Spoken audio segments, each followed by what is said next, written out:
بالکل صحیح. اچھا عامر صاحب, جس طرح سے ابھی آپ نے ذکر بھی کیا, امریکی صدر جو ہیں وہ بارہا پاکستان کی بھی تعریف کر رہے ہیں, خصوصی طور پر فیلڈ مارشل کی تعریف کی, پھر ان سے وہ ملاقات جو تھی ان کی, اور پھر 30 مرتبہ وہ ابھی تک باور کرا چکے ہیں بھارت کو کہ یہ جنگ جو ہے یہ رکوانے میں انہوں نے کردار ادا کیا, اور مشکور ہیں وہ فیلڈ مارشل کے کہ انہوں نے اس جنگ کو روکنے میں ان کی بات کو مانا اور ان کی بات رکھی.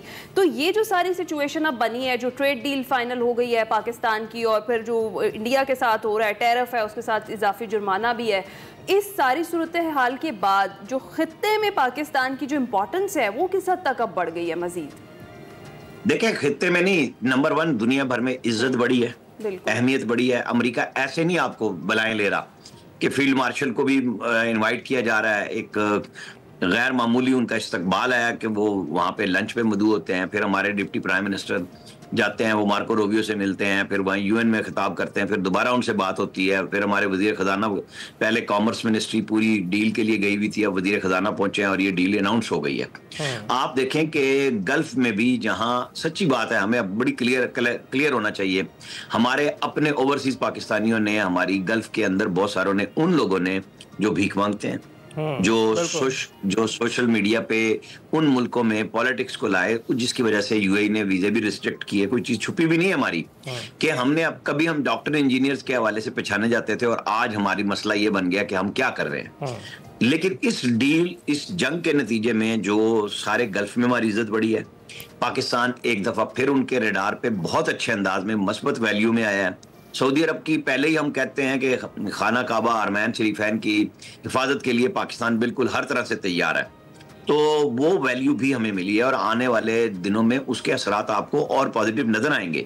یہ دوست ممالک ہیں, لیکن کچھ ناراض بھی تھے, کچھ تنگ بھی تھے, لیکن جو کچھ ہم نے انڈیا کے ساتھ کیا ہے تو سب کو سمجھ آ گئی ہے کہ پاکستان نے اگر کوئی وسائل کی وجہ سے قرضے مانگتا ہے تو ڈیفنس میں تو بے پناہ ترقی کی ہے, اور دنیا کے کیسا بڑا ملک تھا انڈیا سرفیس پہ کہ ہر طرح سے تیار تھا. اب بھی وہ $100 بلین کے قریب خریداریاں کر رہا ہے, اگلے 2 مہینے میں ان کی سامان پہنچ جائے گا.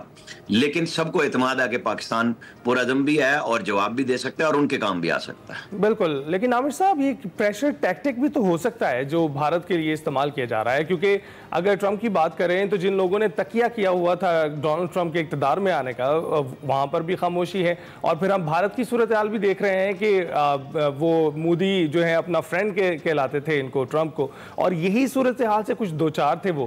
تو کتنا احتیاط برتنی چاہیے ہمیں ان تمام ڈیلز کرتے وقت کہ یہ کسی وقت بھی ٹرن اراؤنڈ ہو سکتی ہیں؟ دیکھیں, وہ میں تو بار بار کہتا ہوں کہ یہ ہمارے ہاں ایک مشہور کہاوت تھی, کیونکہ اب درے میں اسلحہ نہیں بنتا, کہتے ہیں کہ درے کی بندوق ہے, پتہ نہیں چلتا آگے چلے یا پیچھے چلے. اس وقت تو انڈیا کے ساتھ ٹرمپ نے وہی کام کیا ہوا ہے, پاکستان کے حق میں ہے اور انڈیا کی درگت بنائی ہوئی ہے. تو پاکستان تو بہت سنبھل کے چیزوں کے ساتھ چل رہا ہے. کچھ ہم نے ٹیرف میں رعایت اپنی طرف سے 5%, آج ہی شہباز رانا کی رپورٹ ہے, دی ہے. جو آن لائن کمپنی ہے ان کو ہم نے 5% استثنا دے دیا ہے تاکہ ہم تجارت کے لیے راستہ ہموار کریں. تو ہماری سب سے بڑا ایکسپورٹ ہماری امریکہ کے ساتھ ہے, ہم یہ افورڈ ہی نہیں کر سکتے. اب آپ دیکھیں, عزت کے ساتھ ایک راستہ بنایا ہے. ٹرمپ دھمکیاں بھی دیتا ہے, ٹرمپ پریشر بھی ڈالتا ہے. اس نے پہلے گوگل اس کو, ایپل کو دھمکی دی کہ آپ وہاں مت لگاؤ. اب ایپل اس ٹیرف کی بنیاد پہ کیسے کرے گا کام؟ مشکل ہو جائے گی نا وہاں پہ اس کی مینوفیکچرنگ. تو یہ وہ چیزیں ہیں جو پاکستان کے ساتھ تو وہ منرلز میں آ رہے ہیں. ہمارے ہاں مجھے نہیں سمجھ آتی, اچھا جی وہ جی امریکہ لے جائے گا, اللہ کے بندو سینڈک میں کون آ رہا ہے, فلانا کون آ رہا ہے. ہمارے پاس تو ماربل کاٹنے کی مشینری نہیں ہے کہ پہاڑ کو ہم بارود سے اڑا دیتے ہیں. اچھا ماربل اس میں اڑ جاتا ہے, گرینائٹ اڑ جاتا ہے. ہمیں لانا ہی لانا ہے دنیا کو, ہمارے پاس نہیں ہے وسائل ہمارے پاس, اور وہ ملین آف ڈالر کی مشینری ہے. اگر کوئی لائے گا تو اپنا منافع تو رکھے گا نا. لیکن یہ جو پاکستان بھوک میں پھر رہا ہے اور آپ کے منرلز آپ کے کسی کام میں نہیں آ رہے, تو آپ کو تو نکالنے چاہیے نا. اپنا حصہ لیں, دنیا اپنا پیسہ کمائے گی. جس کو مرضی لے آئے, انویسٹر کس لیے آتا ہے؟ وہ آپ کو پیسے بانٹنے نہیں آتا, وہ اپنا پروفٹ پہلے رکھتا ہے.